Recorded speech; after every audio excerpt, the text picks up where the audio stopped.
ভাবুন তো বাংলাদেশের মাটিতে এমন একটি মসজিদ আছে যার বয়স প্রায় 700 বছর, আর তার পাশেই রয়েছে একটি রহস্যময় দরগা যেখানে লোকমুখে প্রচলিত আছে এক সময় নাকি বাঘ পোষা হতো। কিন্তু এই ঐতিহাসিক একটি জায়গা আজ ধীরে ধীরে হারিয়ে যাচ্ছে সময়ের গর্ভে। তাই আজ আমি রওনা দিয়েছি নরসিংদীর শিবপুরে সেই হারিয়ে যাওয়া ইতিহাস নিজের চোখে দেখতে। তাহলে আর অপেক্ষা নয়, চলুন শুরু করি আজকের এক্সাইটিং জার্নি আর খুঁজে বের করি নরসিংদীর লুকিয়ে থাকা ইতিহাস। আজকে আমি আর মুন্না রওনা দিয়েছি নরসিংদীর উদ্দেশ্যে। খুঁজে বের করব নরসিংদীর সবচেয়ে পুরনো একটা মসজিদ, যেটার গল্প শুনেছি অনেক আগেই, কিন্তু চোখে দেখা হয়নি কখনো। আমাদের আজকের লক্ষ্য নরসিংদীর শিবপুর উপজেলার কুমরাদি গ্রামে অবস্থিত ঐতিহাসিক শাহ মনসুরের দরগাহ ও মসজিদ। স্থানীয় অনেকেই এটিকে দরগাবাড়ি নামে চেনেন। আমরা 2500 হয়ে নরসিংদীর ইটাখোলায় প্রবেশ করেছি। নরসিংদীর শাপলা চত্বর। সো এখন নৌসন্দির এই শাপলা চত্বর হয়ে আমরা যাচ্ছি আমাদের সেই লোকেশনে পুরনো মসজিদটা। ইটাখোলা বাস স্ট্যান্ড পার হয়েই যেতে হয় কুমরাদি গ্রামে। আমরা বাইকে করে গ্রামের সরু মেঠোপথ ধরে সামনের দিক এগিয়ে যাচ্ছি আমাদের গন্তব্যের দিক। পুরনো মসজিদের পুরনো রাস্তা কেমন লাগতেছে তোমার মুন্না? হ্যাঁ, এটাই শাহ মনসুরের দরগা ও মসজিদ। স্থানীয়রা অবশ্যই এটাকে চেনেন দরগাবাড়ি নামে। এই দরগা মসজিদটি নির্মিত হয়েছিল সুলতানি আমলে, অর্থাৎ আনুমানিক 1204 সাল থেকে 1575 সালের মধ্যবর্তী সময়ে। স্থানীয়দের মতে এখানে শায়িত আছেন শাহ মনসুর এবং তার স্ত্রী। আর পাশেই যে মসজিদটি রয়েছে সেটিও শাহ মনসুর নিজেই নির্মাণ করেছিলেন বলে প্রচলিত রয়েছে। ভাবুন তো, আমরা এমন একটি জায়গায় দাঁড়িয়ে আছি যেখানে কয়েকশো বছর আগে মানুষ নামাজ আদায় করতেন, ধর্মীয় শিক্ষা গ্রহণ করতেন, এবং এই দরগাকে কেন্দ্র করেই গড়ে উঠেছিল একটি ঐতিহাসিক জনপদ। দেয়ালের গায়ে গায়ে খোদাই করা পুরনো নকশা বছরের পর বছর রোদ বৃষ্টি সহ্য করে রং হয়তো মলিন হয়ে গেছে, কিন্তু এর কারুকাজের সূক্ষ্মতা আজও চোখ এড়ানোর মতো না।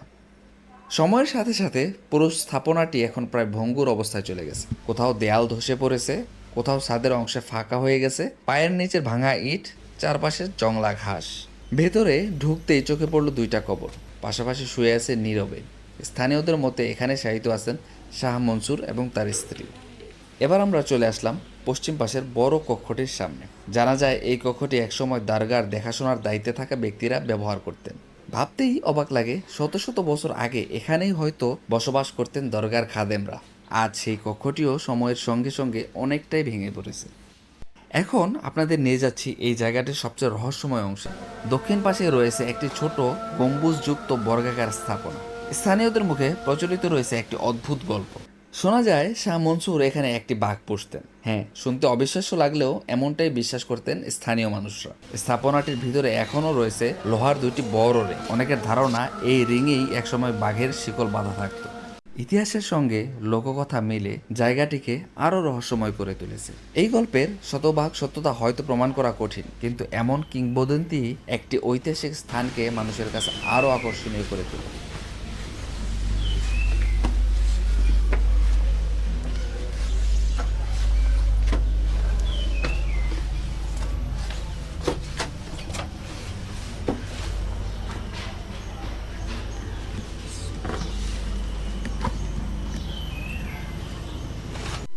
সো এই পুরনো মসজিদ থেকে এখন নামতেছে একদম পুরো একটা কুয়ার মতো।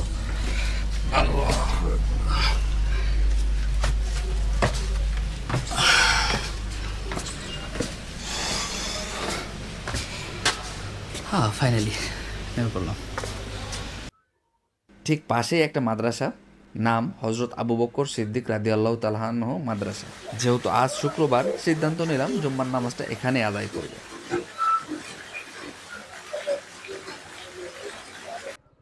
আপনারা যদি কখনো নরসিংদীতে ঘুরতে আসেন তাহলে অবশ্যই এই জায়গাটি দেখে যেতে পারেন। এখানে আসা খুব একটা কঠিন নয়। ঢাকা থেকে সিলেট, ব্রাহ্মণবাড়িয়া কিংবা ভৈরবগামী যে কোনো বাসে উঠে ইটাখোলা মোড়ে নেমে যাবেন। সেখান থেকে অটো কিংবা রিকশায় মাত্র 1.5 কিলোমিটার গেলেই পৌঁছে যাবেন শাহ মনসুরের দরগা ও মসজিদে। ইতিহাসপ্রেমী কিংবা ভ্রমণ পিপাসু হলে জায়গাটি আপনারও ভালো লাগবে। আপনাদের এলাকায়ও কি এমন কোনো শত বছরের পুরনো মসজিদ, দরগা বা ঐতিহাসিক স্থাপনা রয়েছে যেটা খুব কম মানুষ চেনে? জায়গাটির নাম কমেন্টে লিখে জানান। আপনাদের পরামর্শই হতে পারে আমাদের পরবর্তী ভ্রমণ গন্তব্য।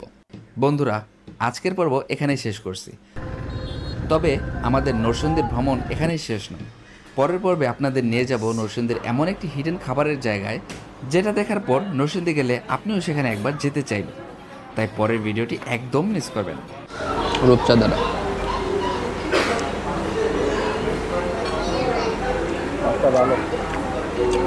অ্যামেজিং, এক কথায় অসাধারণ, ফ্রেশ। যদি ভিডিওটি ভালো লেগে থাকে তাহলে অবশ্যই সেভ করে রাখুন, যাতে পরে আবার দেখতে পারেন।